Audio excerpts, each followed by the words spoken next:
चुनाव लड़ना ही मेरी मंशा नहीं है।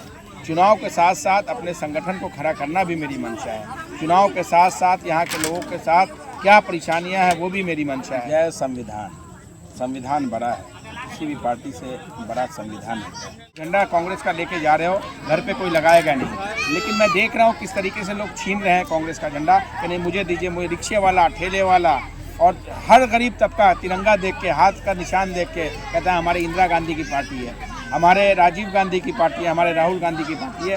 हर आदमी अपने घर पे वो झंडा लगाना चाहता है। और जय हिंद दोस्तों, इस वक्त आप देख रहे हैं पक्की खबर, सच है तो खबर है। हमारे साथ मोहम्मद नौशाद हैं और पीछे स्क्रीन पर आपको एक बैनर दिखाई दे रहा है जो कि भीम शक्ति संवाद कार्यक्रम, हर घर कांग्रेस का झंडा, ये चीज़ें आपको बैनर पर लिखी हुई दिखाई दे रही है। और इसी बैनर तले आज सैकड़ों लोगों की संख्या में एक कार्यक्रम रखा गया, लोगों की उपस्थिति हुई और साथ ही साथ कांग्रेस के दरभंगा जिला अध्यक्ष भी यहाँ पर उपस्थित हुए। और साथ में हमारे इस वक्त बातचीत करने के लिए मोहम्मद नौशाद हैं, इनसे बातचीत करके जानना चाहेंगे कि जो लगभग 500 से 1000 की संख्या में लोग यहाँ पर उपस्थित हुए थे और सभी लोग यहाँ पर भोज का इंतजाम किया गया था। सारे लोग भोजन करके यहाँ से गए हैं और कार्यक्रम में शामिल हुए। इस तरह से हर्षोल्लास, इस तरह से खुशी कार्यक्रमों में देखने को मिल रहा है। और ये एक कार्यक्रम नहीं बल्कि लगातार एक के बाद एक कई कार्यक्रम मोहम्मद नौशाद के द्वारा, कांग्रेस पार्टी के द्वारा किया जा रहा है। इसके बारे में जानना चाहेंगे। सबसे पहले बहुत बहुत स्वागत है आप। धन्यवाद फैजी भाई, आप हमेशा साथ देते हैं हम लोग का। रोज़ हम लोग कार्यक्रम कर रहे हैं और रोज़ दिखाते हैं। ख़ासतौर से मीडिया रोज़ नहीं दिखाती, कहते हैं रोज़ प्रोग्राम कर रहे हैं। मीडिया या सोशल मीडिया हो या नेशनल मीडिया, तो खैर बड़े बड़े हमारे नेताओं को नहीं दिखाती। आपका बहुत बहुत शुक्रिया जो आप हमें रोज़ कवर करते हैं, रोज़ दिखाते हैं। तो ये भीम शक्ति संवाद कार्यक्रम के बैनर तले आपने कार्यक्रम रखा और कार्यक्रम सफल भी रहा। लोगों की भीड़ लगातार, जैसा कि आप स्क्रीन पर देख भी सकते हैं, और खाते हुए भी लोग दिखाई दे रहे हैं। जो कि मोहम्मद नौशाद इस वक्त आपको स्क्रीन पर दिखाई दे रहा होगा कि नौशाद भाई खुद खिलाते हुए नजर आ रहे हैं। तो इस तरह से कनेक्टिविटी लोगों के बीच ग्राउंड जीरो पर आकर के ज़मीनी स्तर से कार्य करना, कार्यक्रम करना, ये किस तैयारी को बयां करता है, किस नीति को बयां करता है, क्योंकि राजनीति में इस तरह का, इस लेवल का होना बहुत कम देखने को मिलता है। क्या कुछ नीतियां हैं? देखिए, हम लोग का ये कार्यक्रम ये है कि नए अध्यक्ष बिहार के कागेश राम जी बने हैं, दलित हैं, और साथ में कृष्णा देव जी नए हमारे प्रभारी बने हैं, और साथ में अखिलेश प्रसाद सिंह जी ने पहले बहुत अच्छा काम किया है। उन सब तमाम चैनलों को जोड़ते हुए, और क्योंकि 6 महीने के बाद बिहार में चुनाव है और संगठन को मजबूत करना है। जब संगठन को मजबूत करना है तो आपको गांव-गांव जाना पड़ेगा, हर पंचायत में जाना पड़ेगा, हर गली में जाना पड़ेगा, किसी हर उस छोटे तबके से मिलना होगा आपको जो वंचित हैं, जिन उनकी परेशानियाँ पूछनी पड़ेगी। आप देखें ना कितने बच्चे, मतलब ये आज भी अच्छा खाने के लिए इस बिहार के अंदर बच्चे परेशान रहते हैं। अभी मैं कम से कम 400-500 यहाँ पे बच्चे थे और 200-300 हमारे 300-400 बड़े लोग भी थे यहाँ पे। तो आपने देखा है, तो मुझे मेरे आत्मा को खुशी मिलती है, मुझे अच्छा लगता है। दिल्ली के अंदर भी मैं जब कार्यक्रम करता था तो बहुत सारे कार्यक्रम करता था और रोज़ मेरा दिल करता है कुछ ना कुछ मैं प्रोग्राम करता रहूं। और ऊपर वाला जब दिल साफ़ हो और क्या नीयत साफ़ हो तो ऊपर वाला सफलता भी देता है। हर कार्यक्रम सक्सेस होता है। लगाई 2.5 से 3 घंटे से ये कार्यक्रम चल रहा था। पहले हमारा भीम संवाद हमारा चला, हमारा भीम शक्ति संवाद चला, कार्यक्रम चला, और हर घर झंडे का भी प्रोग्राम हमारा चल रहा है। तो आप देख ही रहे हैं कि किस तरीके से प्रोग्राम हमारा सक्सेस हो रहा है। लोग के अंदर उत्साह है। लोग हमें कहते थे कि आप झंडा कांग्रेस का लेके जा रहे हो, घर पे कोई लगाएगा नहीं, लेकिन मैं देख रहा हूँ किस तरीके से लोग छीन रहे हैं कांग्रेस का झंडा कि नहीं मुझे दीजिए। मुझे रिक्शे वाला, ठेले वाला और हर गरीब तबका तिरंगा देख के, हाथ का निशान देख के कहता है हमारी इंदिरा गांधी की पार्टी है, हमारे राजीव गांधी की पार्टी है, हमारे राहुल गांधी की पार्टी है। हर आदमी अपने घर पे वो झंडा लगाना चाहता है कांग्रेस का, और कहता है आप जैसा नौजवान इस कांग्रेस को मजबूत कर सकता है। आपने एक नया दौर शुरू किया है जाले में, और दरभंगा जिले के अंदर बहुत लोग सराह रहे हैं। कहीं ना कहीं ये लोगों के अंदर उत्सुकता और ये जो प्रेम इस झंडे को लेकर के बढ़ रही है, पार्टी को लेकर के बढ़ रही है, उसके पीछे कश्मीर से लेकर कन्याकुमारी तक, और राहुल गांधी का पदयात्रा हो, फिर बिहार में कई पदयात्रा हो, लगातार पदयात्रा ही आप लगातार, आपका स्वयं अभी से 2-3 दिन पहले भी जो कि हर घर झंडा कार्यक्रम को लेकर के आपने भी पदयात्रा किया, तो ये सब कहीं ना कहीं इम्पैक्ट पड़ रहा है। देखिए, मैं राहुल गांधी जितना बड़ा नेता नहीं हूँ, लेकिन मैं कोशिश करता हूँ कि मेरे कोई भी कार्यक्रम में 1000, 2000, 5000 लोग हों, मेरे दिल्ली के नेता, मेरे प्रदेश के नेता मेरे साथ चलें, मेरी बहुत तमन्ना है। और पहले भी हमने बहुत सारे ऐसे कार्यक्रम किए हैं। एक बार जाले के अंदर, भरवाड़ा के अंदर, अलग अलग जगहों के अंदर बड़े बड़े 5-5, 4-4 हज़ार लोगों का कार्यक्रम करूंगा। बहुत जल्द आपको महीना 15 दिन के अंदर ये सब देखने को मिलेगा। ये शुरुआत है। कहते हैं ना, फिल्म दिखाने से पहले, फिल्म देखने से पहले एक ट्रेलर आता है 30 सेकंड का, 40 सेकंड का। ये सब सिर्फ शुरुआत है। आगे आप देखेंगे कि बड़े बड़े कार्यक्रम जाने में ये इतने सक्सेस प्रोग्राम, इतने सारे लोगों की भीड़ वाला प्रोग्राम को आप ट्रेलर बता रहे हैं। जी नहीं, मेरे लिए मैं हमेशा जो करता हूँ 4000, 5000 लोगों का फंक्शन करता हूँ और बड़े बड़े कार्यक्रम करता हूँ। तो अभी ये ट्रेलर है। 1000, 500, 1000 लोग, अभी 500 बच्चे थे, 400-500 लोग ऐसे थे। तो अभी ये ट्रेलर है। आगे 1000 लोग, 2-2000, 5-5000 और अभी राहुल जी को भी बुलाना है, प्रियंका जी को भी बुलाना है। यहाँ पे मैं चाहता हूँ कि यहाँ खाली चुनाव लड़ना ही मेरी मंशा नहीं है। चुनाव के साथ साथ अपने संगठन को खड़ा करना भी मेरी मंशा है। चुनाव के साथ साथ यहाँ के लोगों के साथ क्या परेशानियाँ हैं वो भी मेरी मंशा है। बच्चों को शिक्षा कैसे मिले, बच्चे अच्छे कपड़ा कैसे पहने। क्या हालात बिहार का कर रखा है। पूरे देश में आंध्रा में चले जाइए, कर्नाटका में चले जाइए, आप महाराष्ट्र में चले जाइए, आप दिल्ली में चले जाइए, ऐसे नहीं है, ऐसे हालात नहीं है। वहाँ कुछ मजबूती है। तो आखिर कहाँ कमी लग गई है आप? मैं देखता हूँ खाली जो भी है ना, प्रचार प्रसार होता है वो मीडिया के माध्यम से सिर्फ पटना तक आता है, ज़मीन पे नहीं आता। आज मैंने दलित बस्ती में ये कार्यक्रम किया। ये तीनों साइड, मिर्ज़ापुर दलित बस्ती है हमारी ये मस्सा पंचायत है, 3 पंचायत का कार्यक्रम था। और ये देखिए कि क्या, मतलब लोगों के अंदर खुशी नहीं है, लोगों के अंदर उत्साह नहीं है, लोगों के अंदर गमगीन जो लोग देखता हूँ मैं ना, उतरा हुआ चेहरा, परेशानियों में घिरे हुए, ये नहीं है हमारे देश का कल्चर। ये 21वीं सदी में जब देश को आज़ादी के 75 साल हो गए और आज भी लोग वंचित हैं, परेशान हैं, कपड़े को परेशान है, खाने को परेशान है। वो तो फिर डिजिटल इंडिया की बात करते हैं, पढ़ेगा इंडिया तो बढ़ेगा इंडिया की बात करते हैं। बड़ी बड़ी बातें जो हो रही है, क्या वो धरातल पे नहीं है? 24 तारीख को आ रहे हैं मोदी जी। तो मोदी जी जहाँ जाते हैं, ब्यूरोक्रेट, प्रशासन, शासन पूरे इसको सजा देता है। वो मोदी जी को दिखता है। कहते हैं, मेरे को ऑस्कर फर्नांडिस जी की एक बात याद आती है। उन्होंने मुझे कहा था कि बेटा, राजा के 4-5 जो लोग थे ना, राजा को कभी कुछ पहना दे, कभी कुछ पहना दे, मतलब ट्रांसपेरेंट कपड़ा पहनाते थे और राजा नंगा दिखता था। लेकिन उनके इर्द गिर्द रहने वाले कहते थे, वाह वाह वाह वाह राजा साहब, वाह वाह वाह वाह वाह वाह, क्या कपड़े पहने। एक दिन राजा वही कपड़े पहन के अपने बग्गी पे बाहर जा रहा था, तो सारे लोग कह रहे थे वाह वाह वाह वाह वाह वाह। लेकिन बच्चे तो भगवान के रूप होते हैं, खुदा के फरिश्ते होते हैं। एक बच्चे ने कहा कि अरे राजा तो नंगा है। हिम्मत किया उसने, हिम्मत किया, राजा तो नंगा है। और उस राजा ने सुन लिया और फिर वो जाके अपने शीशे में देखा, आईने में देखा। जब तक वो अपने जो उनके सलाहकार लोग हैं, जब उनके चश्मे से देखता था तो वो राजा नंगा नहीं था। लेकिन जब वो जाकर वाकई में देखा उसने शीशे में, तो राजा ने कहा ये तो मैं नंगा हूँ।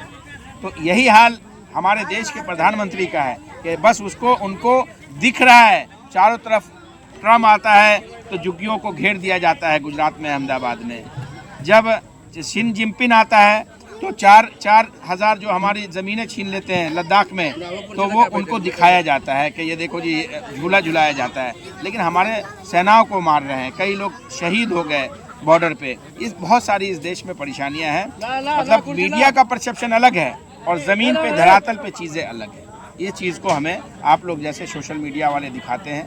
मैं आहत हूँ, परेशान हूँ कि अच्छे हालात नहीं है बिहार के, लेकिन फिर भी लोग कहते हैं बिहार तरक्की कर रहा है, बिहार आगे बढ़ रहा है। कुछ नहीं हो रहा है बिहार में। जो हालात बिहार के हैं, अभी बिहार को दिल्ली मुंबई बनने में 50 साल लगेगा। 50 साल के बाद भी शायद मुंबई बन पाए ना बन पाए, बेंगलोर बन पाए या ना बन पाए, मालूम नहीं। शिक्षित सबसे ज़्यादा बिहार में है, IAS IPS सबसे ज़्यादा बिहार में है। जो यहाँ पे लेबर तबका है पूरी दुनिया में जाके, सऊदी अरब से लेकर, अमेरिका से लेकर, दिल्ली, मुंबई, पंजाब, सबसे ज़्यादा काम बिहार के लोग करते हैं। क्या वजह है जो बिहार के अंदर रोज़गार नहीं है? क्या वजह है कि जो बिहार के अंदर नौकरी नहीं है? क्या वजह है कि लोगों को यहाँ पे नौकरी का सही पैसा नहीं मिलता है? क्या वजह है? उनको तनख्वाह अच्छी नहीं मिलती है। क्या लगता है कि आप लोगों को मौका मिलना, कांग्रेस पार्टी को मौका मिलने से इन सब चीज़ों में चेंजिंग आएगा? क्योंकि राहुल गांधी हमेशा नफरत की दुकान बंद करने की, मोहब्बत की दुकान खोलने की बात करते हैं और इन सब चीज़ों को दूर करने की बात करते हैं। एक अच्छा इंसान, गांधी एक डंडा लेके चले थे और पूरे देश को आज़ादी दिलवा दी। हर क्षेत्र में अगर एक अच्छा इंसान हो तो वो क्षेत्र को, अपने पंचायत को, अपने गांव को, अपने ब्लॉक को, अपने असेंबली को एक अच्छा इंसान बहुत कुछ दे सकता है, बहुत कुछ रास्ते निकाल सकता है, बहुत एजुकेशन के रास्ते निकाल सकता है, बहुत डेवलपमेंट के रास्ते निकाल सकता है। बहुत सारे काम हैं। एक नेता चाह ले, अगर मंत्री जी चाह लें, जीवेश जी चाह लें, तो इस जाले के अंदर 500 करोड़ रुपए लगा सकते हैं डेवलपमेंट के लिए। नहीं चाहते हैं। अभी तो जीवेश जी ने सौगात दिया है, करोड़ों का जो है रोड बनने चुनाव आ गया है, कहीं चुनाव तो नहीं है। चुनाव तो है बिल्कुल। एक शेर बोलते हैं ना, किसका चुनाव है, शायर क्या है बिल्कुल कि तब्दीलियां आ रही है, बदलाव आ रहा है, पता तो करो चुनाव तो नहीं है। हाँ, पता तो करो चुनाव तो नहीं है। डॉक्टर राहत इंदौरी साहब का है, तो चुनाव आ रहा होगा, इसीलिए अभी कहीं पे प्लेट लगेगा, कहीं पे नेम प्लेट लगेगा, कहीं पे उद्घाटन होगा, लेकिन धरातल पे कोई नहीं होगा। आप तो क्षेत्र का भ्रमण कर रहे हैं लगातार, आपको देखा जा रहा है, हम लोग भी दिखा रहे हैं, लोगों के सामने भी वीडियो जाती है, आपकी भी सोशल मीडिया साइट से आती है। क्या लगता है कि जिस तरह से क्षेत्र में भ्रमण करने के बाद आप लोगों से रूबरू होते हैं, लोगों का मंशा क्या है और मोहम्मद नौशाद का लोगों की मंशा ये है कि कोई नई क्रांति है देश के अंदर। एक आज़ादी तो मिल गई लेकिन हम आज़ाद नहीं हैं। आज़ादी तो मिल गई लेकिन हम आज़ाद नहीं हैं। आज़ाद जब होगा जब हमारा देश विकसित होगा, जब मेरा पंचायत, मेरे गांव का लोग बिल्कुल नए कपड़े पहन के, नए जूते पहन के, नई चीज़ें पहन के जब अपने घर से निकलेगा, जब किसी के पास मोटरसाइकिल होगी, किसी के पास कार होगा, किसी की नौकरी होगी, किसी को शिक्षा, मतलब शिक्षित होंगे, तब जाके इस देश को सही आज़ादी जब मिलेगी। ये कहते हैं ये लोग, भारतीय जनता पार्टी के और आरएसएस कहती है कि 2014 के बाद आज़ादी मिली है। 2014 के बाद इस देश को गर्क में ढकेल दिया है हिंदू मुसलमान के नाम पे, मस्जिद मंदिर के नाम पे, बुरखे के नाम पे, वक्फ बोर्ड अमेंडमेंट बिल के नाम पे, ट्रिपल तलाक के नाम पे, हिंदू उत्तर प्रदेश के अंदर 20 और 80 बटोगे तो कटो के नाम पे देश को गर्क में ढकेल दिया है। नामों से भी तो अब दिक्कत हो रही है। नाम से तो देश के प्रधानमंत्री कहते हैं कि कपड़ों से पहचाने जाते हैं, तो इससे ज़्यादा लोगों के बारे में कहते हैं कि कोई कुत्ता जिस तरीके से नीचे है, कोई मर गया तो मर गया, किस तरीके की भाषा का प्रयोग करते हैं। मुजरा, चुनाव आता है, पता नहीं क्या क्या चीज़ें बोलते हैं, जर्सी गाय, और बेचारे स्वर्गीय प्रधानमंत्री मनमोहन सिंह जी के बारे में रैन कोट पहन के नहाते हैं। ये सब वर्गल बातें करते हैं। देश के प्रधानमंत्री आएंगे फिर यहाँ पे शोषा छोड़ देंगे, और मीडिया पे, नेशनल मीडिया पे, तमाम नेशनल चैनलों पे वाह वाह वाह वाह वाह वाह। मैंने कहा राजा वाली आपको कहानी बता दी है, वही मोदी। तो क्या लगता है कि ये तो लोगों का चश्मा था, ये तो लोगों का नजरिया था, लोगों के बदलाव की ज़रूरतें थी, जो लोगों की ज़रूरत आपको समझ में आया। मोहम्मद नौशाद का मंशा क्या है? मोहम्मद नौशाद धरातल पे जाने के काम पीछे करेंगे, क्या? लोगों की खिदमत करेंगे, काम करेंगे। चुनाव लड़ना हर आदमी की इच्छा होती है, चुनाव लड़ें न लड़ें, यहाँ पे लोगों के साथ जुड़ के रहेंगे, कंधे से कंधा, कदम से कदम मिला के क्या परेशानियाँ हैं, जो मेरे लायक होगा, जो मेरे बस में होगा, जो मैं कर सकता हूँ वो मैं करूँगा। तो क्षेत्र में एक बड़ी समस्या है कहीं ना कहीं सड़क, जल जमाव और नाले को लेकर के। तो इसको लेकर के जो सत्ताधारी पार्टी है, आपने भी कहा, लोग भी जानते हैं कि ज़्यादातर शिलान्यास देखने को मिलता है, लेकिन उसमें बदलाव बहुत कम देखने को मिला है। यहाँ पे इस पर कुछ टिप्पणी करें। ब्लू प्रिंट नहीं है ठीक से। आप जब गांव में जाते हैं, इंटीरियर में जब जाते हैं, तो वहाँ पे रोड पे क्या मतलब रोड बना दिया जाता है, वहाँ पानी का निकासी कैसे है उसके बारे में सोचते नहीं। अभी मैंने देखा है 2-4 जगह बनते हुए, लेकिन किस तरीके से पूरे प्रॉपर तरीके से क्या होना चाहिए। मैं कहता हूँ कि हमारे इंजीनियरों को, हमारे जो लोग हैं, जो हमारे डायरेक्टर हैं, IAS ऑफिसर हैं, इनको एक बार सिंगापुर जाना चाहिए, चाइना जाना चाहिए, दुबई जाना चाहिए, दिल्ली, बेंगलोर जाना चाहिए। किस तरीके से काम हो जाने में कोई, जहाँ यहाँ पे करोड़ों रुपये खर्च हो रहा है, वहाँ करोड़ 50 लाख रुपए खर्च हो तो कोई फ़र्क नहीं पड़ता है। इन लोग को ट्रेनिंग कम से कम 1.5-2 महीने का लेके आना चाहिए कि किस तरीके से निकासी हो पानी का, किस तरीके से बहाव हो, कि कहाँ से पानी आता है। प्रॉपर एक बार बन रहा हो ना, तो सरकार का पैसा एक ही बार खर्च करो। बार बार हर 1 साल, हर 1.5 साल, हर 2 साल डेवलपमेंट के नाम पैसे को बर्बाद करना, जनता के टैक्स को बर्बाद करना, वो ठीक नहीं। यहाँ तो एक ही योजना को 2-2, 3-3 बार पैसा यही उठा मैं लिया कह रहा हूँ ना, बर्बाद है। राजीव जी ने पहले भी कहा था कि मैं 1 रुपये भेजता हूँ तो आप तक 25 पैसा ही पहुँच रहा है। तो ये आज तक वही हाल है। मैं ये कहना चाहता हूँ कि आज तक बिहार का वही हाल है कि वो केंद्र से 1 रुपये आता है तो यहाँ 25 पैसा ही इंटीरियर तक, गांव तक लगता है, पंचायतों तक लगता है। एक सवाल अंत में आपसे करना चाहेंगे कि दलितों से कहीं ना कहीं आपकी कनेक्टिविटी देखने को मिल रही है और ये कांग्रेसी नेता के कंधों पर ये जय भीम का पट्टा लगातार देखने को मिल रहा है और हर कार्यक्रम में डॉक्टर भीमराव अंबेडकर को जय संविधान। संविधान बड़ा है, किसी भी पार्टी से बड़ा संविधान है। देश की इक्वलिटी, देश का प्रेम, देश की मोहब्बत, देश की एकता रहेगी तो कोई पार्टी रहेगी। इसलिए जो भीमराव अंबेडकर जी ने हमें संविधान दिया है, उस संविधान को बचाने के लिए ये पट्टा हर आदमी के अपने गर्दन में पहनना चाहिए। हर आदमी को संविधान की वो लाल किताब जो राहुल गांधी लेकर चलते हैं, उस संविधान को अपने हाथ में रखना चाहिए और पढ़ना चाहिए। और पढ़ के जो हमारे इंटेलेक्चुअल लोग हैं, वो गांव-गांव में जाके जो नफरत भर रखा है इन लोगों ने, कहीं पे म्यूज़िक सिस्टम लगवा रखा है, कहीं पे कुछ लगवा रखा है, लोगों को शराबों में और इन चीज़ों में ये कर रखा है। हर गांव के अंदर जाके वो संविधान को पढ़ना चाहिए, प्रेम्बल पढ़ना चाहिए और लोगों को जागरूक करना चाहिए हमें कि किस तरीके से बाबा भीमराव अंबेडकर ने हमें जो संविधान लिखा था, जो प्यार का, मोहब्बत का, एकता का, जो अलग अलग कॉन्स्टिट्यूशन के अंदर एक्ट दिए हुए हैं, उन सब का जो गलत प्रयोग हो रहा है, इसलिए ये झंडा पहनने की जरूरत पड़ी है। याद दिलाने के लिए मोदी जी को, जो पार्लियामेंट से कहते हैं देश के नंबर 2 गृह मंत्री बार बार कह रहे हैं अंबेडकर अंबेडकर अंबेडकर, इतना भगवान को याद करते तो पता नहीं कहाँ हो जाता, स्वर्ग में चले जाते। तो इसलिए जब देश का गृह मंत्री इस तरीके से बोलेंगे तभी ये पटका पहनने की ज़रूरत पड़ रही है और याद दिलाने की ज़रूरत पड़ती है कि यही इंसान है, यही है जिसने संविधान दिया। जो लोग मजाक उड़ाते हैं, कहते हैं एक हाथ में, आपने कहा कि राहुल गांधी लेकर चल रहे हैं, जो भी पढ़े लिखे लोग हैं जो समझ रहे हैं वो इन चीज़ों को, वो हाथ में किताब लेकर संविधान का चल रहे हैं और जो उन किताब को पोज को, उन किताब के सामने लाने वालों को मजाक उड़ाते हैं, उनका वो तो मजाक तो उड़ता है। जब लोग काम करते हैं तो मजाक उड़ाते ही हैं। मैं काम कर रहा हूँ, मेरे ही कुछ विरोधी मतलब कहते हैं हाथी चलता है, और आगे मैं बोलना नहीं चाहूँगा, आप समझ रहे हैं कि हाथी चलता है और लोगों का काम। मैं अपना कार्यक्रम करता रहूँगा, लोग जलते हैं तो जलते रहें, राहुल जी अपना काम करते रहेंगे, लोग मरते हैं तो मरते हैं। बहुत बहुत धन्यवाद। हमारे साथ बातचीत कर रहे थे मोहम्मद नौशाद। आपने देखा कि किस तरह से संविधान को लेकर के, भीमराव अंबेडकर जी को लेकर के, दलितों को लेकर के, ग्राउंड की जो सच्चाई है, ज़मीनी स्तर की जो सच्चाई है, उसको लेकर के खुलकर बात कर रहे थे। तो क्या कुछ लगता है मोहम्मद नौशाद के लिए, आपकी क्या राय है, कमेंट बॉक्स में ज़रूर दें और वीडियो को ज़्यादा से ज़्यादा शेयर करें।